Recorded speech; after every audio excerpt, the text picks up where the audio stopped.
Hi, Capucine. What are we doing this week? You want to talk about oracles? I do. Okay, that's going to do And I it. knew you was gonna say that. I Well, of knew course you did. it. Because I'm Uh, an w- intuitive, I'm a that's right. You are intuitive. You have some prognosticator. you have intuitive authority, Yeah. and also we said that we were going to talk about oracles. Oh, well, that too. Yeah. So you also have a good memory. Okay. And we're gonna explore why has humanity even had oracles through the centuries and millennia? And how do we go about making oracles? Like, what qualities do they have? A good oracle versus a bad oracle? And some examples from history. We're heading towards becoming your own everyday oracle and accessing this inner truth and wisdom for yourself. Are you an oracle? Is that in your How future? to become your own oracle. How about Mm-hmm. that? That's right. We're going to oracle school. That's right.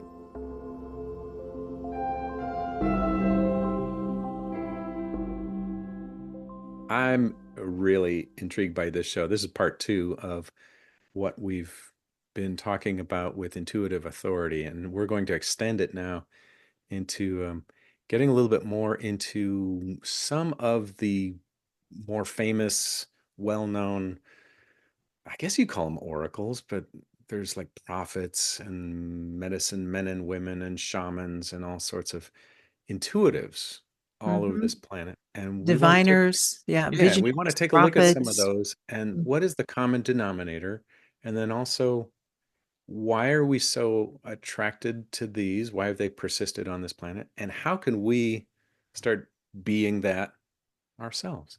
So this is a cool episode, I think. This is, yeah, We'll see where it goes, though. well, I've always been interested with how the intuitive reports, um, which episodes were they, Paul? Remind me, was it 7 and 8, where we talked about the cycles Yeah, those and were the Atlantean the reports. Atlantean reports? So Yeah. that would be a really good one to go back and listen to as you're listening to this and to get a little bit more context. But I I always think, why did we even need oracles? Like, what was the place in history for them? Hmm. We are very fascinated by them still, but I always like to think of the place they were at a most popular time was right around I mean, for sure the Egyptian time. Before that, they were in the shaman world, but Yeah. why did we need them? Guess we How have did they more come about? records. Yeah, Hmm. we've got more records of, well, like the Oracle of Delphi. I remember being really young and being fascinated with this idea of this Oracle of Delphi. And these great leaders would come to this particular cave, and these oracles would prognosticate or they'd, give some kind of vision. And the visions were very ethereal and they were poetic and hidden and occlusive, and then people would interpret these oracle words and they'd go off and make these huge decisions, and battles were waged because of them. And I thought that was so cool, and I wanted to be an oracle, or I wanted to go to an oracle. So I've been fascinated with this for a while. I think for your question, I think we all want to know what's really going on here. What's the behind the scenes of what's behind the curtain of life. And I think these oracles give us that tantalizing look behind the curtain. Maybe that's the attraction of them. Well, that could be. I mean, for me it is. I mean, I'm always interested in this otherworldly approach of providing information. That's always interesting. It may not always resonate as, something that makes sense or truth, and then sometimes it does. Hmm. But I was referring to also the intuitive reports right around the fourth, fifth cycle of what was going on during that time that separated us more from the source. Yeah. And then that's what I was interested in. I mean, you have a lot of information around that, but what was occurring in our historical time period, according to the intuitive reports? Yeah. That It, Go ahead. yeah. Well, in the fourth cycle of Atlantis, we've got And if you go back to the episode 7 and 8, you'll get a little bit better picture of that. But we've got the submergence of our innate connected consciousness. It's not gone. It's not, we're not disconnected. We're just kind of underwater. We go underwater in that cycle of evolution, consciousness evolution. And for the time being, since then, we've been deluded into thinking that we're separate. And I think these oracles have always been on the planet, and they particularly appeal to maybe draw us up out of that submergence just a little bit, give us a glimpse of connected consciousness again, Yeah, and give there, us a mystery to explore. yeah, there, so they were, especially in the Aboriginal and or in indigenous practices, as we would call them now. Yeah, Um, but there were lineages of individuals they would carry on this practice to make sure that they were carriers of the story of source or story of creation or story of our connection to the universe, right? I mean, so yeah, there was yeah, they there were certain practices that some of them had to keep doing to ensure that this information that was coming out of them was for the good of their community, the group, the livelihood of humanity. yeah. That was probably a primary intention, was to, like, the security of the tribe, and the Mhm. so we can survive on into the next generation. Even my family report centered around a shaman family. Like, my mother was the head shaman of that Inca group, Mhm. and um, and then my father was my brother in that lifetime, and but the whole thing was about who is going to continue this lineage, who is going to be the next shaman after the head shaman kicks off. And there's a little bit of a power struggle, and then there's hopes and dreams dashed, and there's all this stuff about lineage. And I think that was a pretty potent continuation of these lineages, Mhm. is how do we keep the tribe going, how do we keep the tribe safe, how do we keep this the tribe growing and adapting to what's going on. I had a past life crossing intuitive report with one of the intuitive reporters I was working with, and we were kind of getting nowhere. We kept hitting this wall of not being able to go deeper into the inner levels, and we're like, what is going on here? So we had a crossing, and in the crossing it said that I was a teacher in the oracle school of the Egyptians. I It was way, way, way back when apparently the Egyptian priests would train oracles, and then the oracles would go out into the world and be the oracles for this group or that group or this city or community. And so the this my trainee was enamored of the physical world, and like didn't want to miss a thing about the physical world, and she just did not want to go inside. She was too busy having a great time with the world. And that's why we kept on hitting this wall. And that was the similarity with us in this lifetime too. We eventually just said, okay, maybe this is not going to work out, and we shifted our attention elsewhere. But that I thought that ties in perfectly with what we've been talking about here, both with what makes for an oracle, the ability to go inside and into these inner levels, and then also with that the fourth level or the fourth cycle um, dilemma of being enamored with the world more than being enamored with this inner life and self and depth. Mm. That's just where humanity was at the time and is still, where we're just a little bit more interested in what's going on outside in this world than we are with Yeah. the inside, but the tide is Yeah. changing, And what opening. other people have to tell us that we should think about this outside world, Yeah, So sometimes we get pulled in that direction too. That's interesting. yeah. Yeah, that's so you were a trainer of an oracle. And what time period was that again? I don't remember. It Really? was ancient Egypt. I think it was pre-dynastic, Hmm. but I'll have to look that up as well. I don't remember. Do you remember if the report gave a little bit more specificity around what you did to train? I think I asked a little bit about that. Okay. Um, there were some forms that we would concentrate on. Mm-hmm. Um, I'd have to listen to it again. It's Yeah, been a while. forms and symbols and Yeah. different things There's like always, anytime there's training like that, whether it's in a Shaolin temple or it's in an Egyptian oracle school, there's concentration exercises. right.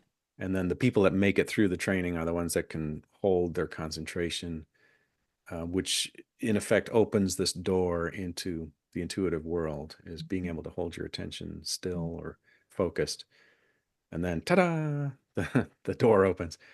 And then those who are not able or willing, it's probably willing, not willing to keep their minds steady so that that door Mm-hmm. can dissolve and open. Mm-hmm. That's really an important. This is again why it's important to urge people in your own disciplines that concentration, I mean, these are important practices, Basics. Yeah. just the Yeah. basic stuff that will really improve your capacity to move inward, to hold that space, to go a little bit deeper, Yeah. broader into And this nobody's good at it in the beginning either. ever. So don't worry Yeah, about that. that's right. We're It all takes pretty, time. pretty trained to be scattered, but Mhm. it's that effort, that bit of effort Mm-hmm. that gets you to the next step and the next step and the next step. Wow. Yeah. I think in the Aboriginal society in Australia, I've heard reports, some of the reports talked about the the seers or the knowers or the ones that would go into the dream time Mm-hmm. would be able to find water. And so there it was crucial for their survival. These guys would tap into um, the in between world and Mm-hmm. they knew where the water was, and then they'd leave the tribe to the water.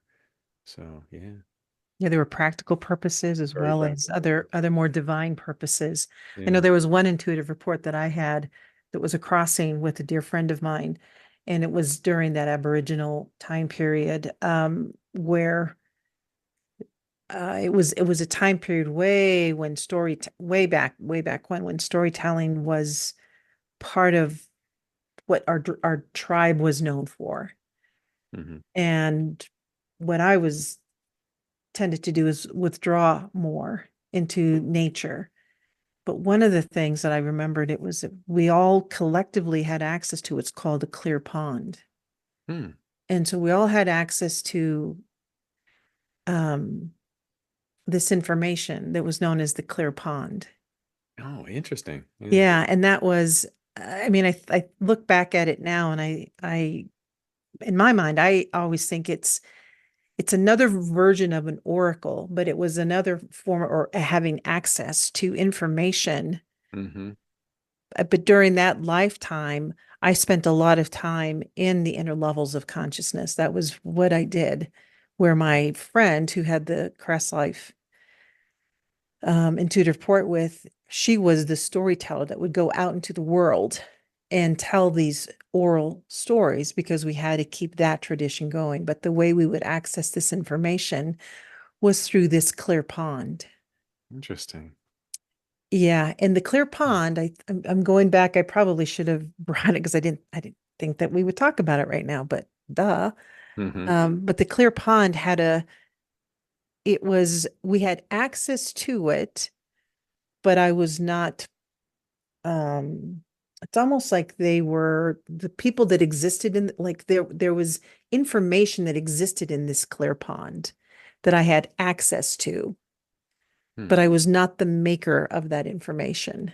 Yeah. It was Yeah. stored knowledge. I think that's a commonality, though, of Mm. intuitives or of these oracles is they have access.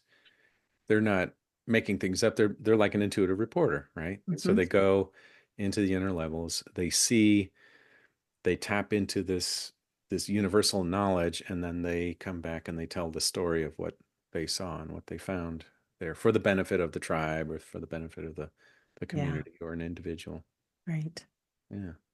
And there were different types of oracles that, and again, I just go back to how we did this through the intuitive or through our timelines of the cycles, fourth cycle, fifth cycle. Hmm. There was also that time period where there was a lot of, um, oh, a very much an engrossment in trying to really get a hold of this, access this information, but they did it in such a way that it was either an overabundance of medicinals, drugs.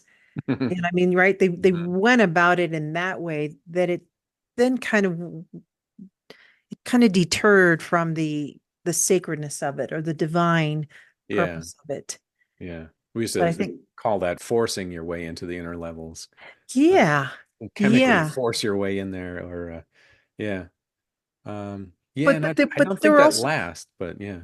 but there were also some tribes there that did it in a they used the medicinals in a sacred way. So Hmm. I mean, we had oracles. I guess that's what I'm trying to get at. Sorry for the long-windedness. That we had oracles that were um, misusing that process, Hmm. but still accessing some of it. Yeah. And others had intentions where they really did honor the practice. It was much more of a sacred way of accessing information. So Yeah. we in our history, we can look back at both avenues. Well, that brings up another question, and that is, how do you know which one is which? How do you know which oracle is tapping into truth and wisdom and giving a pure recollection of that or transmission of that, and which ones are doing it for like political gain or power or subjugation, or how do, how can you tell? How can you tell, Paul? No, You I'm answer. posing this one to you. You get Go to answer on. this one Go first. on. I've got some thoughts about that. Yeah, go for it. Should we talk about it now? Might as well. Yeah, All we right. get a little bit Well, into everything. okay. How I process information like that is I think of it as, am I hearing something that has universal elements? Now I'm trying to stay away from the word truth or truisms, but I'm going to Oh use it. yeah, But I'm going to try to stay away from it as much so I can describe it in another way. yeah.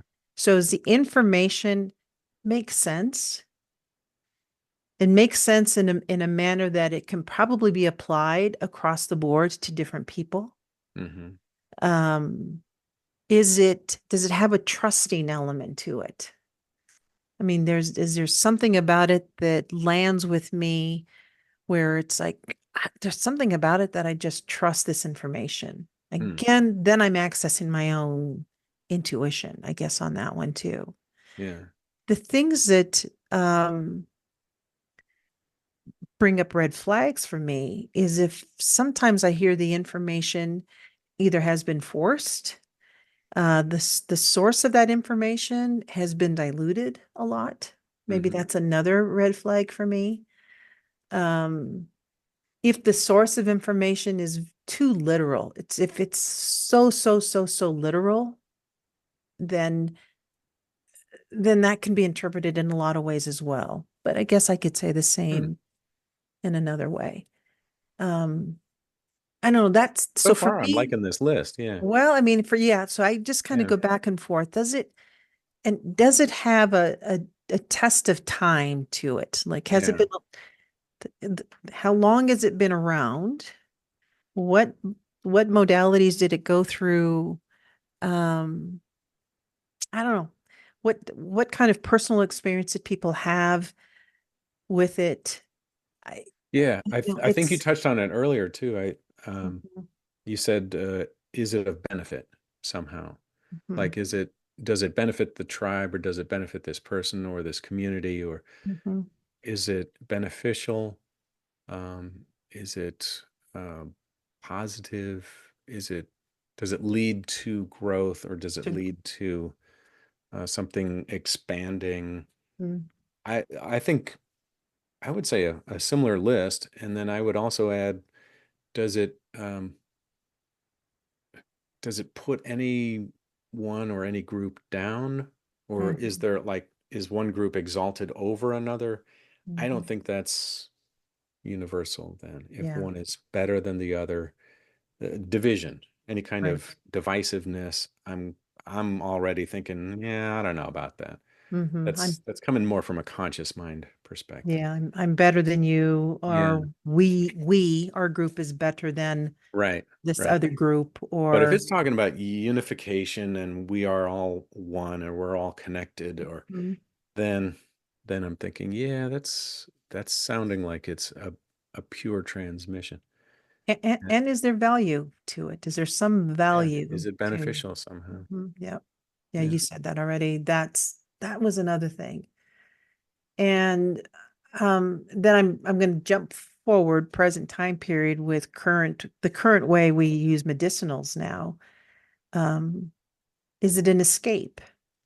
Oh, yeah. Is it, is it used as an escape? Is it used to manipulate other people in a negative way? Is it Hmm. used, is there some power involved to, because we also have some groups that maybe cults. There you go. I'm going to use Yeah. that word. Yeah. Sometimes you've Exclusionary got cults in groups. there Yeah. that are going to bring in a lot of other people, and there's something there that may sound really nice, but if you are not thinking for yourself, if it doesn't make sense, and Hmm. if you're only relying on someone else to think for you or make those decisions or make it seem like it's unreachable unless you have them at your disposal. Yeah. Those are also red flags where I it's think throughout history, we've had some big examples of that, probably small ones, but we've had some major examples of where there was a presentation of, this is the truth, and this is like, this is how things are, and I'm an oracle or I'm a prophet. And then there's that, we're better than this other group, and then there's exclusion, and then there's power struggles, and those invariably start crumbling and breaking apart. Mhm, They have to, because they're not built in this connected field. They're built in a more of a physical plane field of mhm, power and politics, and they don't survive. We get drastic examples of them in history, but they don't they don't persist.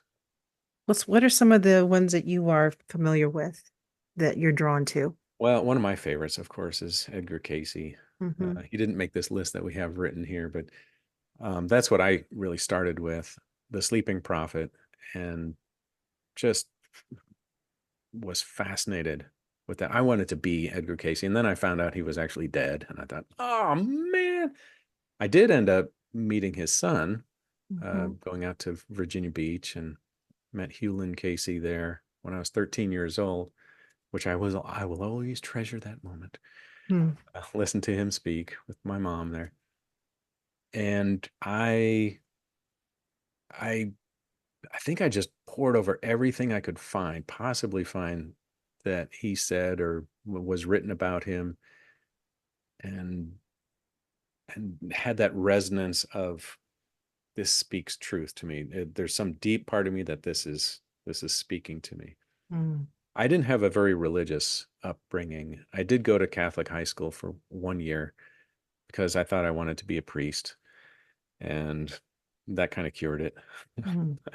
But I ended up going into, the School of Metaphysics for 20 plus years, and Yeah, being a priest anyway, of sorts. of sorts. Yeah. Yeah. But I wanted to study this stuff, this intuition and tapping into the intuitive. I didn't want to just, tell people when to do this and when to do that. And, Mhm. that I wanted to really get behind the screen, behind the curtain, and find out what was really going on. So those Hmm. were some of my inspirations with Casey, especially. Okay, And so then, of course, I read all those Lomseng Rampa books about the Tibetans and the secret schools of the Tibetans, and he became a Tibetan high medical lama, and he divulged lots of the behind the scenes stuff that they studied. Again, fascinated with that. I read up on a lot of shamans and Aboriginal systems. Read the Bible cover to cover a couple of times just to see what all the fuss was about. Um, Read in the Quran. So I, Bhagavad Gita, of course, and you did too. So yeah, I looked at so many things and then realized that in all of those, I was looking outward. I was listening to somebody else's stuff, somebody Mhm. else's system, somebody else explaining somebody else's system. I thought, man, I gotta bring it home to me tapping in to this, not just reading about it or listening to it. Mhm. Is there a personal thing that you kind of carry with you all the time with Edgar since he's not here for you to, Oh, as a matter of fact, there is. what is it? Yeah, there's a particular book that I just fell in love with, and it's Edgar Casey's Story of Jesus. And I just found this fascinating. Part of it, the whole intro to this story of Jesus is the history of the planet and the history of the earth. And from this intuitive source, he goes into Atlantis and he goes into Lemuria and how consciousness arrived simultaneously in these different realms of the planet. And then it goes all the way up through, I kid you not, through the lineage of Adam, all the way up to Jesus, Jesus's previous incarnations, some of them, he doesn't reveal all of them, but some of them, and what he built along the way in these 30 something incarnations. And then, ta da, we've got the entity Jesus. So he didn't just arrive fully formed, he had loads of Mhm. really deep experiences in Mhm. other lifetimes and built up to this culmination lifetime. I just found that book fascinating. Mm. It goes into tons of details of things that are not in the Bible, but were in the Bible and got cut, in the various Yep. cuts Yep. and edits that happened over time. The story is the same, but man, there's just so much breadth and depth Mm. and personalities that went along the way. And then he explains the miracles and he explains um, the consciousness that was behind the miracles. It is fascinating. So highly recommended. Oracles, talking about oracles, talking about oracles. That's what that reminds me of, Yeah. An right? oracle within an oracle within an Oracle oracle. within an Yeah. oracle within an oracle within an Yeah. oracle within an oracle. Yeah. Hmm. Well, thanks for sharing that one too. Gosh. What about you? What really stood out for you? Well, oh my gosh. I'll do a little bit of a timeline because I call them hits. My hits came from a Great. lot of different type of sources. So my first one was from Mr. Pancratz in third grade. He was a musician, but that was his gig on the side. But he just had so much love in his heart, but he was also a storyteller. So I used to receive so much inspiration from stories. I used to just love listening to the stories he would tell, and then he would create different music and songs for us to play that so he would make up songs for us that would be connected to some of these stories that he would tell. So mine always came from maybe a poet or storytelling. Hmm. And I was in high school. I was head girl at my high school, and one of my teachers gave me the oh gosh, just forgot it. I want to say the Quran, but I know that's Khalil Gibran's book, The Prophet, Yeah. Yeah. because she always knew that I was fascinated with otherworldly type of stories, and I was always intrigued by the inspiration that a poet would have. So for me, my my journey, I think, always automatically moved me inward. Hmm. You went through the poetry I went door through the and the poetry, symbolism the door. story, the symbolism. There was one time even in oh God, what grade was I in? Fourth grade, fifth grade. We also a Catholic school. And one of the things that we had to do before class is we had to go to mass certain days out of the week. And as typical, my sisters and I were running late. So we were running to school and I was late for mass. And my punishment was to write the whole mass out by hand. Hmm. And it was not, it turned out it was the best gift my teacher gave me because even in writing that out, I started to see more symbolisms and stories behind these rituals. Oh yeah. And I thought, oh, they don't talk about that. That must be a reason why they did this. So everything that I initially became connected to always moved me. It stirred my soul. It stirred me inward. Yeah.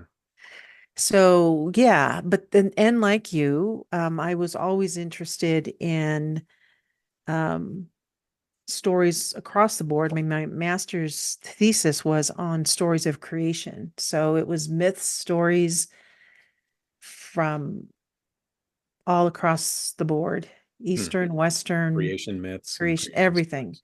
Huh. Yeah. So that was me. That was my introduction at a young age, but that also carried me forward. So even when I would read very technical books or sometimes very literal books, I was always eager to push myself into, well, what else is it saying? What else am I missing? Yeah, Or what what's the else do I need to be deeper? pulled into on this one? Yeah, that was Yeah. me. Okay. Wow. Yeah, that's What where I about would go. more recent? Like I know both of us have delved into Abraham Hicks and Richard Rudd and Eckhart Tolle and Mhm. these other guys. So this is going to sound maybe silly, but I like listening to anyone who has a passion for their for whatever they're passionate about, and they want to share it because they know that has some universals. So I Hmm. think I've hinted at that a couple of times, and I this is why I really enjoy podcasts because I get to listen to so many different people share their stories and their interests, and I get to delve into their curiosity, their reason for wanting to share, and they're wanting to share information because they think it could be of service to someone on some level. Yeah. So so yes, I still like poetry. I still like stories of creation. I will still listen to, especially from the Hindu practice, a lot of gurus. So I'm drawn to that from a very sacred place. But really, it's more ordinary people that I'm inspired by, that they have a window of their own intuition that they want to share with other people. Would you say that's a universal kind of principle that like you could go through this poetry door or through this symbolic door and get to the other side, get to this tap into intuition through that? I do. I really do. I mean, I think there's, whether you're a neuroscientist, whether you're a medical doctor, whether you're a biologist, whether you are a priest, whether if I believe, my belief is that if you're grounded in this level of curiosity that still has something of benefit to help on a larger scale for just moving the needle forward a little bit, but helping you also in the present moment. Yeah. I think that that is something that resonates on a deep level with someone else. So what is that the last little ingredient? Because people can read poetry, like some profound poetry, and not be drawn into this world. And then some people can read this deeper poetry and go into this intuitive world, this connected world. What do you think that last little ingredient is for people um, to go from reading into participating in that field? Oh, that's a good You get question. what I mean there? I do get It's the like same with meditation. You can meditate. You can sit down and meditate, Mhm. or you can meditate. You That's can right. You can go go in in, there. and then you have this. wow experience. But what is the ingredient in there that will help people kick in? Well, for me, I can tell you I'm what not it, really sure. So yeah, I'm yeah, asking. I mean, and it may not be the same for every human. I don't Yeah, know. that's I know true. for me, what draws me inward is is being curious about an illusion.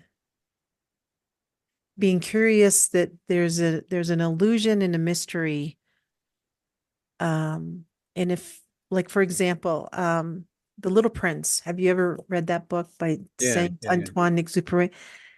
I've never met the author, don't know too much about him, Hmm. but there's something in that book that has an eternalness to it. Yeah, the illustrations and the yeah. Just this little, the simple thing about the fox meeting the prince, Hmm. and little hints like you're going to tame me if you stay too long. It's the taming. You're going to tame me. Hmm. So there's something in story and in poetry that draws me in, that helps me be a lot more curious about a relationship, another person's perspective, like what drew them into something that they wanted to share, something, what drew them into themselves first, and Yeah, then to want to compose it in such a manner or make meaning out of in such a way that it's that they were so excited that they had to share it with someone. yeah, And that's whether it's a story, a poem, whether it's a scientific discovery. yeah. Well, it Could be a doesn't, play. It it could could be a be yeah, anything. It a really could be dance. Yeah, anything, yeah. but it's that thing that I'm connected to with someone else that then connects me back to myself. Hmm. Like if someone else has this level of wonder, curiosity, and they're sharing it, I mean, it's just, and I think it goes back to the dharma piece. It's just who that person is because they're so just Yeah. in it. I think They're, that curiosity invites it invites yeah. someone to participate in the wonder or the Mm. curiosity or the exploration. I also think the multi-layeredness of some poetry, or it could be anything. It could be dance, it could be art, it could be um, somebody's lecture. But if it's got multiple layers, like multi-dimensionality, I think Mhm. that's what invites me in, where I go, oh, what you're really talking about here is okay, I see where you're going with Yeah. this. And then they stash it yet another layer in there, and you go, oh, what? Oh my gosh. And you Or just keep on getting invited deeper and deeper and deeper or into it. have you ever met someone, and it could be just an ordinary person, let's say. You Hmm. just met someone and there's something about them that just stirred something in you. Yeah. And I've had those moments where it's like, I just, you are special. There's something about you that there's layers to you. Hmm. And Oh, there's, I but just met somebody like that recently. you did? A friend of yours, Yes. a Oh, session we did, and oh, immediately I thought, this guy's got something going on here. He's yeah, got some depth, and yeah, I think we're trying to get him as a guest, yeah, do a show with him. But it was that drawing quality of, yeah. and it's just the Dharma. It's just his vibe is deep, and it just makes you want to go Hmm. deep as well. Yeah. And that could be a family member. Hmm. It could be, I mean, I think this is where sometimes you've got those really close relationships with a grandparent and a grandchild. Yeah. There's just, it comes in so many different ways and instances, or it could be how someone just smiled at you that just opened something It else. triggers It something. just, it's, yeah. So these oracles that we started talking about, they all have that quality in common, I would wager. They all have this drawing quality. They've got this presence. They've got training, probably. They might have lineage as well, like the shaman lineages. Mhm. So they got oomph behind them, and they also have their innate depth, dharma, that Right. is inviting people in as well. Right. I mean, The whole package. that's Yeah. why I think with some cults you can get easily pulled in Yeah. You and got a really mesmerized by that charismatic leader. Yeah. because you've got that, and but charismatic in a way that's, for the good. Yeah. Uh, You just got to watch that exclusionary part of things. that's right. The That's Jim right. Joneses of the world. We're going And to and seal ourselves off and defend, and yeah, and that's wouldn't you say this goes back to again those that fourth and fifth cycle of where still as our human evolution, right? Is we still have to learn how to confront that the negative ego part of us as a because there's a productive part of using the ego versus the one that's just it's just going to tear people apart if they kind of yeah, go in that route. So it's that quality that still has a destructiveness because again, I do think all of these people have that charismaticness to them, but it can go very wrong. yeah. It can go very wrong. And there's other people.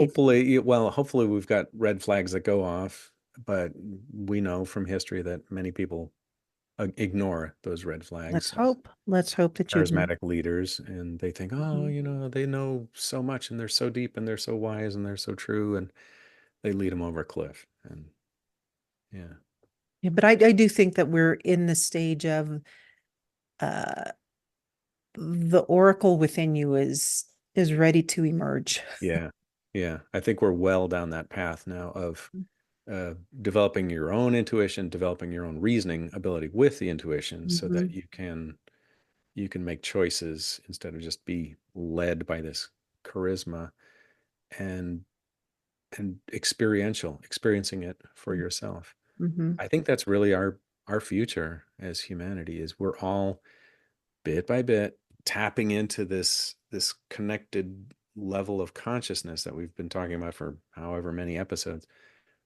Everyone's tapping into this again, tuning into it and realizing it's been there all along. It's always been Mhm. available. The moon pool, or what did you call it? The clear pool. Oh, the clear Oh, pond. the moon pool is from Warriors. Oh my gosh. Is it? It's a bunch of cats but the cats have these clans, and the clans then get together and they go to this moon pool and they do this intuitive kind of thing, and then they have shamans within their clans, and it's a great series, by the way, but I read to my girls. But yeah, we have these we're bringing it home is what we're trying to say Yeah, bringing it home and ourselves. or going home is another way of I think I like to look at it too. Um, you and I, with our own little daily disciplines that we do, we were talking about meditation, astral projection. Those are other different ways. There's many avenues to deepen those practices. Hmm. And I was sharing with you that I've been experimenting in a lot of different ways of what it means to astral project, how to do that. Hmm.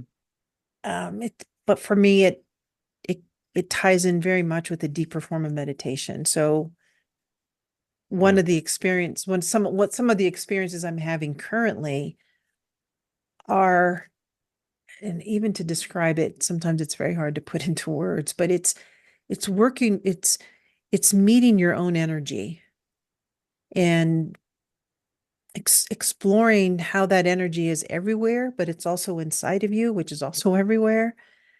And then going into these deeper states of a meditative practice, it's almost like working with an energetics. It's I'm moving my fingers. You can't see Yeah, me doing you're this, waving your hands but around I'm like, waving them around. yeah. I'm sifting them because it's like it's so invisible. It not so it is invisible. It's invisible, but it's also very visible at the same time. Mhm. And I think it's the more someone takes the time to practice moving into these levels of energetic substance, it's when you're out in the world that you can then start recognizing the subtleties in other people, Yeah. Yep.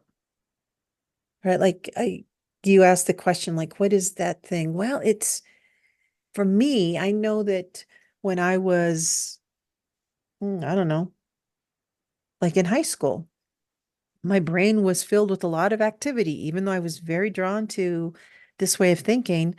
my mind at that point was not as disciplined and trained as it is today. So I could have missed a whole lot of things. I wasn't at that place Yeah. yet Yeah. with my mind, with the brain, with the body. I just wasn't, but yet I was at the same time. So there were there were different places in my experience. So I'm endorsing as much as I can. You got to do the work. It's, Hmm. moving into a state of oracles is yeah, you can have insights, you can have hits every once in a while, but to really deepen that relationship with yourself, it does take time. Yeah, it takes a bit of practice. Yeah. It's built into every one of It us. is. It's our innate um, ability. Mm. We just have to tap into it. Yeah. There was a practice I did. This was a while ago. For a while, though, I got on this kick of trying to see the electricity in everything. Mm. I just figured there was at least either static electricity or bioelectric energy in everything. And so I tried to tune in, and wherever I looked, in that lamp over there, there's electricity, but also in that blade of grass, and also in that person, and also in that dog, and also in that tree. And wherever I looked, I stretched and strained to see the bioelectrics of it. And I think what that did was kick me up a notch into seeing the connected electric field of everything. Everything had it. Mhm. Everything that I could find and see had Mhm. this commonality. And I think that's the kind of work that we have to do. It might be those little personal experiences or Mhm. experiments, or it might be the meditation practices, or write poetry for 100 days, or 100 haikus, or Mhm. something that keeps kicking you up, kicking That's you up, right. kicking you That's up, right. or practice astral projection. After high school, I decided I'm going to learn how to do astral projection. Mm. And I just squirreled myself away on a beach out in California. And I just kept practicing every day, every night, several times a day until I finally got it and, had that momentous breakthrough moment, and then started practicing that, and keep on going down that pathway, and it solidifies or it strengthens. But yeah, it takes personal work It with that. takes personal work. And I think just as humanity is progressing, we're tipping more and more into willingness to do the personal work rather than It- settling for listening to others that have done the work. yeah, yeah, that's right. And that's where we did rely on oracles back then because Yeah.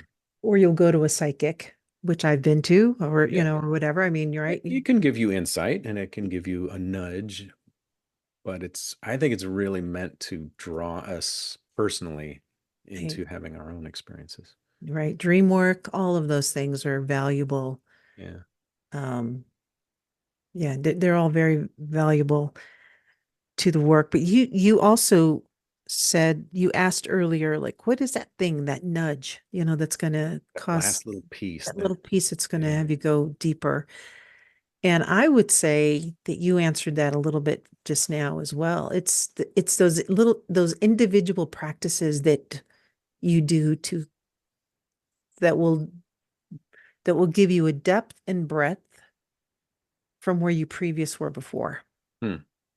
So So the even experience builds on itself. You get it another could layer of experience and another build on top of that. Is that what you're saying? like you gave examples. Like for example, if you have a curiosity and you want to go deeper, and then maybe go ahead and read like the Bhagavad Gita Hmm. and read it from a different lens, or write out one passage with the intention of just asking yourself a question. I think I want to understand this in a way that maybe I'm not used to. Hmm. I mean, so give yourself an assignment, I guess is what I'm saying too, Yeah. is give yourself an assignment for the purpose of deepening and broadening your current perspective on something.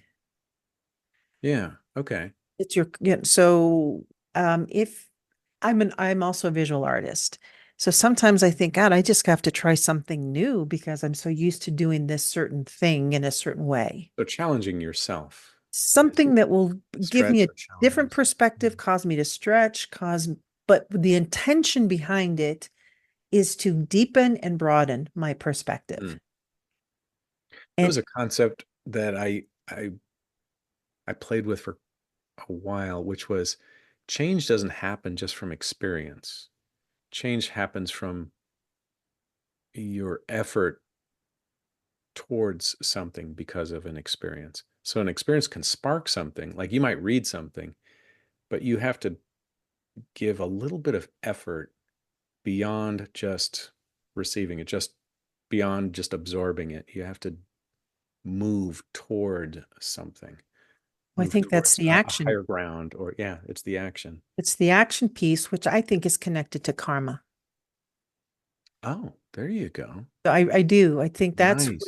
that's Yeah. where, because you, again, in the, let's say, present moment, dharma, present moment, all of your wonderful qualities are just always kicking into gear.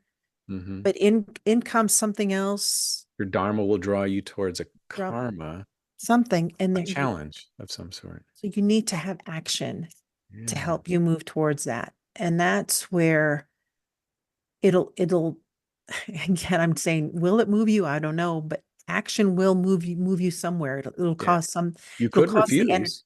It'll Yeah, you cause the energy to do something else other than right. what it has been normally used to doing. It'll bring you to that bridge.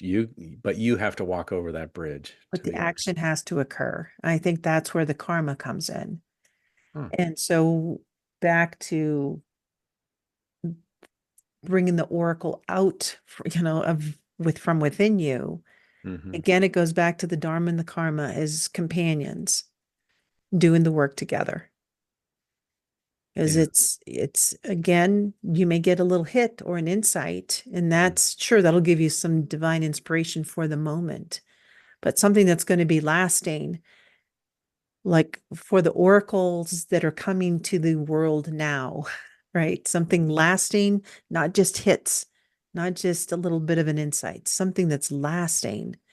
An individual does need to move through their own movement, which will create more learning, but it's also the you got to work through your There's karma. some effort and there's some transformation Mhm. because of it. That will Yeah. occur from But the that. Buddha famously said, I can't do this work for you. You have to do it yourself.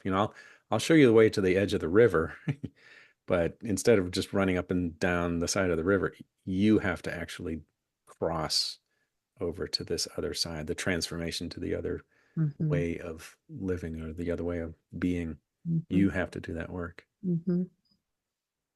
Yeah, and that's why I think people can see probabilities. So I know we've spoken about Richard Rudd before, and he has spoken about his experience. I don't want to speak for him. I'm just Yeah. restating that he has stated some of the experience that brought him to writing the book, The Gene Keys, and um, the contemplative book, and others. Mhm. But he also just talks about it, this this level of action that he needed to take, that he was moved to take, Yeah. that then became another unfolding. Um, and part of that inspired him to then have to do more action. Well, let me make sense out of this thing that occurred with me. Yeah. They had to write it There's also down. the letting go. Also, Right. if you're reaching towards this new level of consciousness and awareness and expansion, but you also have to let go of Right. that old way of looking at things and seeing the world Hmm. simultaneously in order to make a transition and a Hmm. change in Right. yourself. And those are things that I listen to when I'm in today, like contemporaries. I listen for people who have pushed themselves or have had an experience or a couple of them where they're constantly not resting on their laurels. Mhm. They're saying, something happened and I had to follow that little string. Yeah. This is where it And brought that me. leads to another thing. And then that leads to another thing. And then that, Mhm. yeah. And that I think is an oracle. I do. I think that that's. that there's some divine information there where they've done the work, they've taken some time and they're saying, this isn't, I'm not saying I know everything, but guess what I found through this discovery? Yeah. And they'll point at it. Yeah. And they'll point at it and it'll give you some level of a kind of like a compass. This may be of help to you too. Yeah. And then off you go. And then you Not have good. to. And I do. And I think all of us, Yeah. this is the place where we're at in our evolution right now is the world is waiting for each one of you that are listening to follow your own oracle.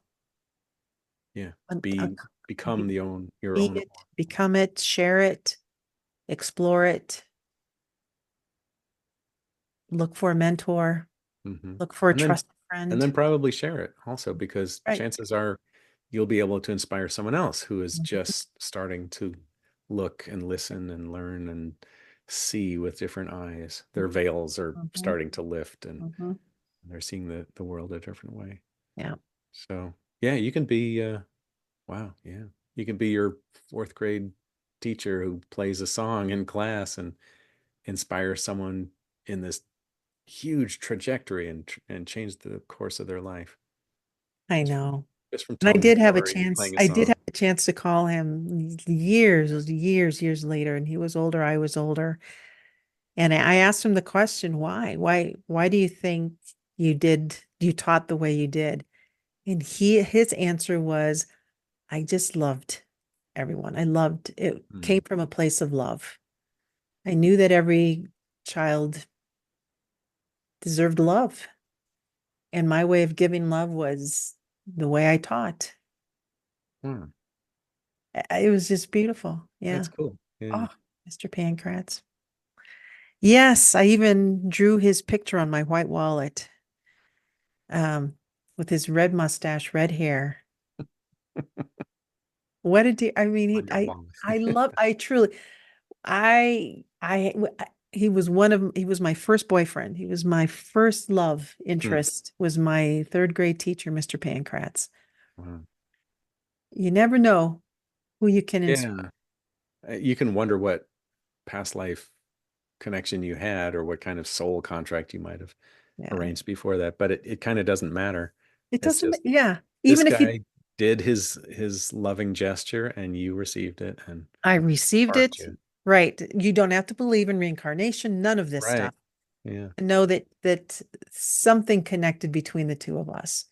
Yeah. And again, I am going to use the word dharma karma. There's something there that was always at play. Mm, I'm sure he had whatever he needed to work through. Um, anyway, yeah, you don't have to believe in any of this stuff, but boy, you matter. You matter. You matter mhm. in your neighborhood. You matter in your family. You matter. You Yeah. not only do you matter, you have something to contribute.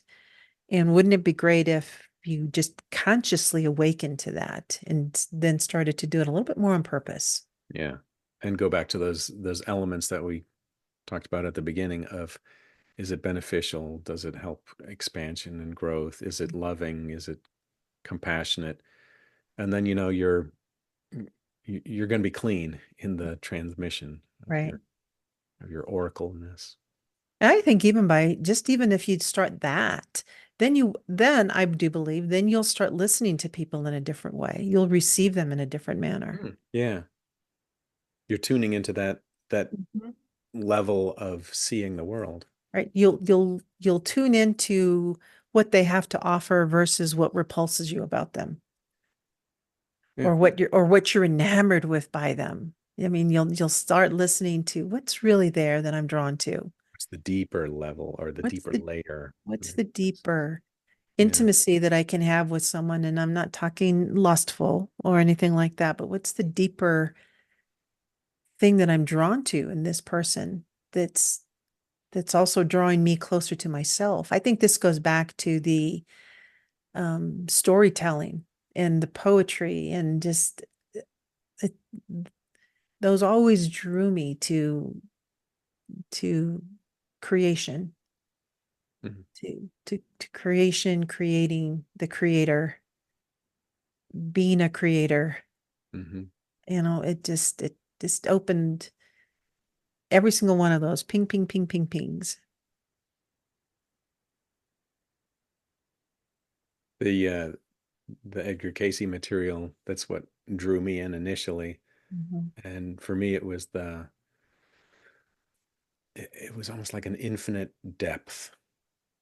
Like, okay, so if he Mm, came up and mm, presented this, mm, what else is there? mm. Was- Yeah. And my mind just went into this infinite Mm, possibilities of what else there might be out there. And so I read some more, and then I uncovered more, and I thought, how deep does this thing go? So mm, I kept on wanting to dig and find and reveal and keep on going. mm, But like we said, it takes that first little effort, mhm. that movement into it. And Dip diving your into toe that in. ocean, diving into that ocean is luxurious. Well, for me, it's dip your toe in, and then maybe a couple more toes, and then okay, maybe a finger. Eventually, I'll get. It's kind of like how I go swimming, and the girls make fun of me. Do they really? Yeah, just dive in, just jump in. Like, nope, nope, nope, nope, nope. I'm gonna just. That's funny. Yeah. Well, everybody's got their style. We all have our style. All right.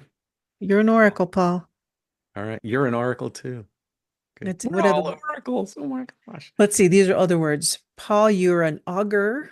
AUG, you are augur. You're a clairvoyant. You're a prophet. You're a diviner. You're a soothsayer. You're a Yeah. seer. I'm reading all these words. You're a visionary. Okay. Uh, you're a sage. Oh, I like that. You Yeah. like that word? Yeah. Let's see. You're a wise man. Okay. Shaman. Let's see. Yeah. You're a Maybe. shaman. You're a I don't know. shaman. You're a I'm a predictor. shaman. Yeah. You're a mystic. You're a spiritualist. You're a numerologist. Okay. Yeah. Let's see. Prognosticator. I know there's so many words here. Yeah. So anyway, with all of those list of words that I'm leaving, are you a wizard? Oh God, that's a Ooh. guru, Ooh, that's pretty heavy though. master, Guru?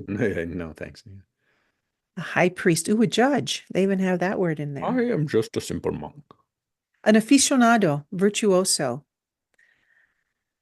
I like this word too. Hotshot. You're a hotshot. Let's leave it with that. Yeah.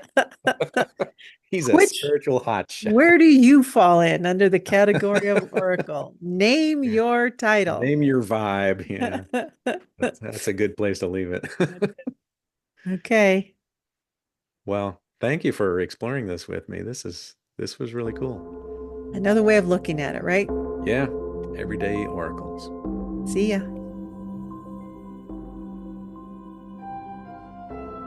Once Upon a Quantum Leap is for your reference only. This podcast and the material is intended solely as educational information and should not be used for diagnosis or treatment of any health problem, financial, or legal advice.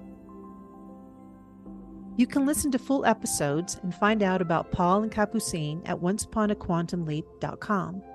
All reports shared on this show have been released with permission, and identifiers have been removed for individuals' privacy. The intuitive reports referred to in each episode are available on our website, on the podcast page, and through links in our show notes. We encourage you to listen to those for greater context. If you're interested in obtaining your own intuitive report, go to quantuminsight.co. That's quantuminsight.co. You can listen to us on Apple, Spotify, or wherever you get your favorite podcasts.